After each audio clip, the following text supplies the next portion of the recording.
I'm a monster. I said that to myself as I held the bloody hammer in my hand. What have I done? I asked myself.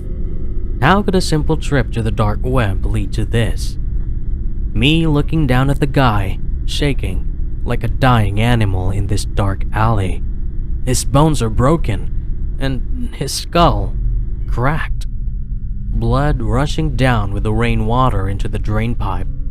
There's also blood dripping from my forehead into my open mouth. I lick it off and I like this. I really like this. My name is Lyle and I live in a small Eastern European country. It's not the richest place, but we have a fairly decent upper middle class suburban life.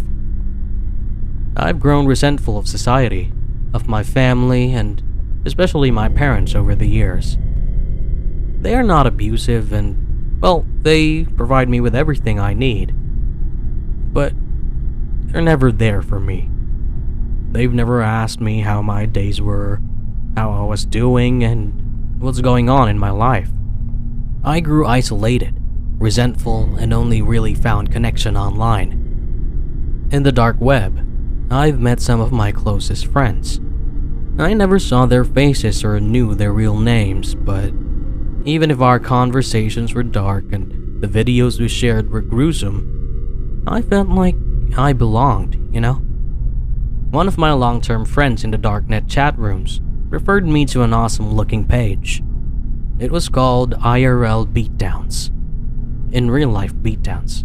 The page looked really polished, more than most would-be real pages on the dark web. Though I had to pay $20 for my crypto wallet to get in. What I saw on that page was the most shocking thing that I've seen while on the dark web. It was dozens and dozens of more or less the same kind of videos from different places in the world. The setup is the same, you know. A man or several men wearing hoodies and masks would set up a hidden camera in an isolated alley in cities all over the world. Sometimes the camera is a GoPro attached to their head for first-person point of view. And then they would reveal a weapon they had. Some of them carry a baseball bat, some a lacrosse stick, and some carry a metal pipe covered with cloth. They would walk quietly into the dark alley. They would find the first person they encounter, casually talk to them, just small talk like, "How are you?" or "What time is it?" and, you know, other stuff. Usually it's either a young boy or an older man, mostly homeless. And then, as the victim turns around, they bring out the weapon and proceed to hit them. In the leg, in the arm, in the shoulder, over and over and over. Big, massive thudding sounds. You can actually hear it in the recording. The sound of screaming, the sound of bones being broken, and the unmistakable sound of laughing from the sick men who are performing this for money online. The truth is, they never kill the person, just injure them, break a few bones, and make them bleed. They call it a prank. This is not a prank.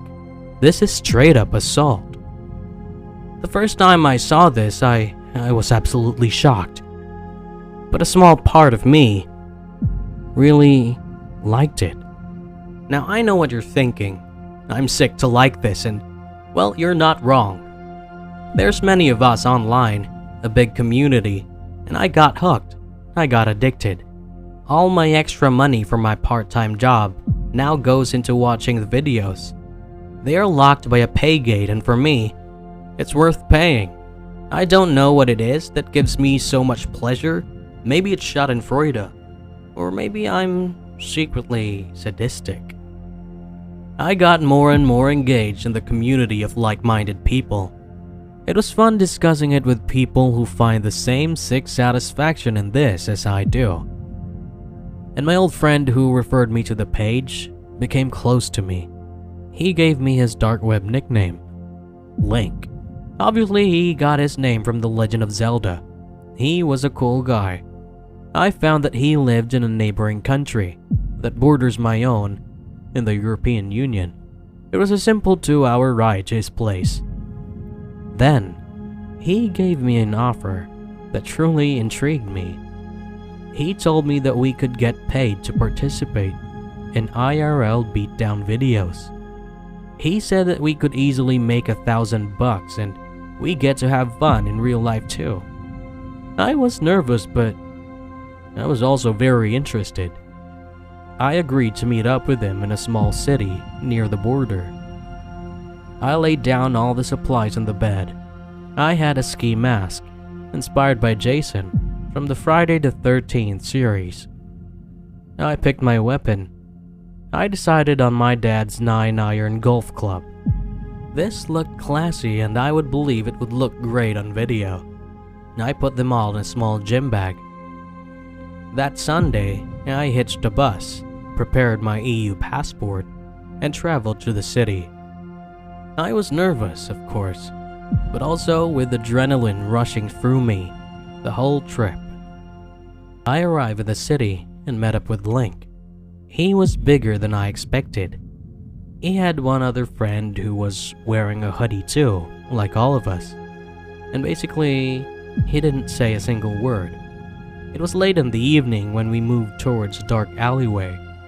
I was nervous as hell. I didn't think I could go through with this. A small voice from my conscience is starting to weigh in heavily on me. I go into the alleyway with them. The darkness is starting to engulf us, as the street lights were all out on that small alley. I saw Link set up the camera on the pavement. It was pointed directly at me. He was avoiding little puddles of water in the road. "So, where is our target?" I asked nervously. Link stood up. His serious, expressionless face suddenly had the biggest grin. "He's already here," he said. I had no idea what he was talking about. I looked around and the alley was deserted. I turned my eyes to Link, confused. "Where is he?" Then, I felt it. A sudden, sharp pain in my leg. It was so sudden, so shocking, that I couldn't process what was happening and I fell to the floor. It dawned on me when I saw the other man standing over me, holding a small policeman's baton. He hit me on my lower leg. So, it's true. The victim is already in the alley. It was me. As I fell, I felt the mud on the road cover my hand. Once again, the guy hit me on the leg, while in the distance, Link was laughing hysterically. The man knelt over me and laughed so hard, his face close to mine. I could smell the stench on his breath. I grabbed some mud. I threw it into his eyes and his open mouth. He then gagged and cursed. I managed to reach out for my backpack, knowing full well that there is a golf club inside. I didn't have time to open the bag. I just pulled it, held it, and swung it at his face. The sound of the metal was so loud as it clanged into the bones of his temples and started bleeding.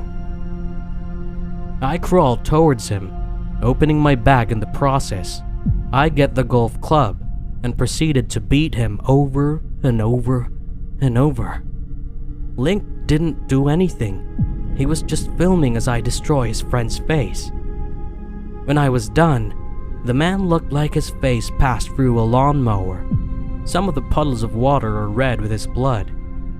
I wasn't even sure if he would survive. In my rage, I turned to Link. He was standing up and was holding the camera and a gun in the other hand. There was a long quiet pause. Then, he smiled again. Then casually, like nothing happened, he just said, "Hey man, that was actually a great show. Amazing! Did you know that we got so much money from that? I'll send you both your share, okay? And let's do this again one more time. You're a natural, bro." And just like that, he leaves us alone. I had to get out of there. I was sick to my stomach. It's been 2 weeks now. There hasn't been any reports to the police or anything like that.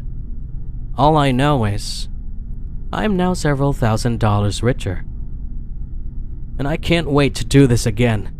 And again, and again, and again. Like I said at the start, I am a monster. There's many monsters out there in the dark. And we're all just having a good time.